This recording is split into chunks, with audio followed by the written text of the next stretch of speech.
It has been a long time coming, but it's finally here. Graduation. Now, for some of us, me included, the journey has taken some more time than others, but we are here. Now, we have accomplished the goal we set for ourselves when we started our college or graduate career. However, I hope this is not the pinnacle of our success, but merely the foundation. As the door of our St. Thomas career is closing behind us, and we climb through the glass ceiling that combined our pre-graduate life, emerging further into a world of corruption and greed, where might makes right, and the question is not, what can I do for you, but what can you do for me? We must remember to keep the faith. We must not sacrifice our morals, never forgetting that the superficial and material are not all there is in life, remembering that we are role models for others. The world is constantly changing. Every day, every hour, every minute, and every second. When I started at St. Thomas in August of 2001, it was a pre-9/11 world, and the campus itself was drastically different. The Moran Center parking garage and the Campus Life Mall were parking lots. Augustine Hall was where Hackett Field is now located, and a credit hour was, well, a lot cheaper. So. And I can confidently say that I am one of the few people, if not the only person, graduating here today with a bachelor's degree that can say they stayed in the old Guinan Hall. Note that I said stayed.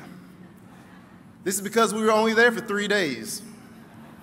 The first day there, after myself and the other students had spent all day moving into our respective dorm rooms, we were told that the dorms were to be condemned and that we would have to move somewhere else. That somewhere else turned out to be an unused wing of a hotel. So, talk about a shock to the system. Throughout my St. Thomas career, I've been confronted with many trying events while living in 8 different residencies and sustaining through 2 medical withdrawals, as well as 2 additional semesters in which I did not take classes. And I know we all have stories like this, of events that have happened, of relationships that have changed, of beliefs that have been called into question. But we have made it in spite of these tests of our will. We are survivors, winners, champions. We are graduates. Now, life is in a constant state of flux. Therefore, I find it amazing that Christ's teachings of peace, love, and morality have remained. And why is this? It is because morality does not change. Human virtue does not change. Christ does not change. They are true. They do not waver. As we move out into the world, we will be presented with challenges to our faith and to our moral reason. And when faced with these situations, we must strive to do what is just, to do what is right. We cannot put gains in status or material things above gains spiritually or above our morality, the morality hopefully fostered in our childhood and presumably reinforced during our stay here at this university through our liberal arts education and dealings on campus with people of different backgrounds, be it religiously, ethnically, politically, or otherwise.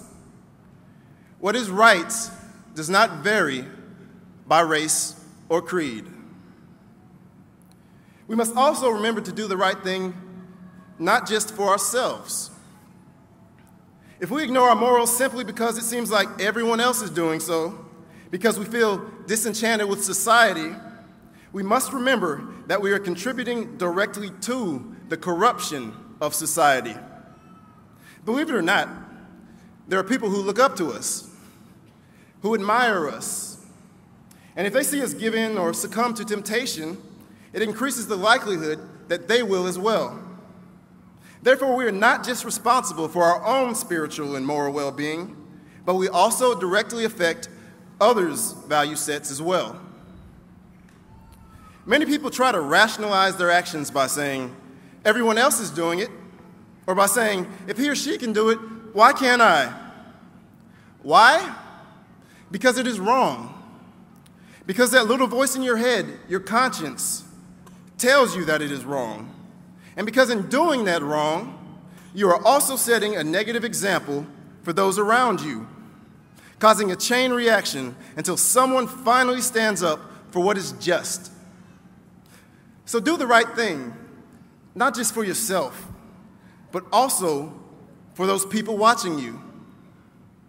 Do it for the greater good. Do it because that is what Jesus Christ would do. There have been so many people that have helped us to reach this point in our lives, helping us to keep the faith and encouraging us to uphold our values. And on behalf of those graduating, I would like to thank our family, friends, and the entire St. Thomas community for helping us to make it this far. This is also a very sentimental moment for me because 10 years ago this October, my sister Shonda was killed by a speeding drunk driver 2 months before she was set to graduate. Shonda, Mom, Dad, this is for you.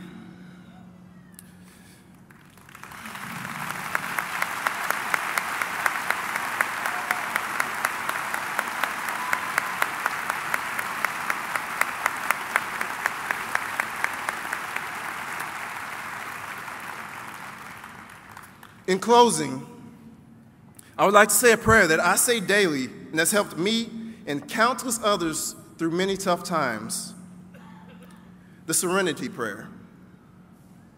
If you know it, please say it along with me. Lord, grant us the serenity to accept the things we cannot change, the courage to change the things we can, and the wisdom to know the difference. Amen. Thank you, and God bless.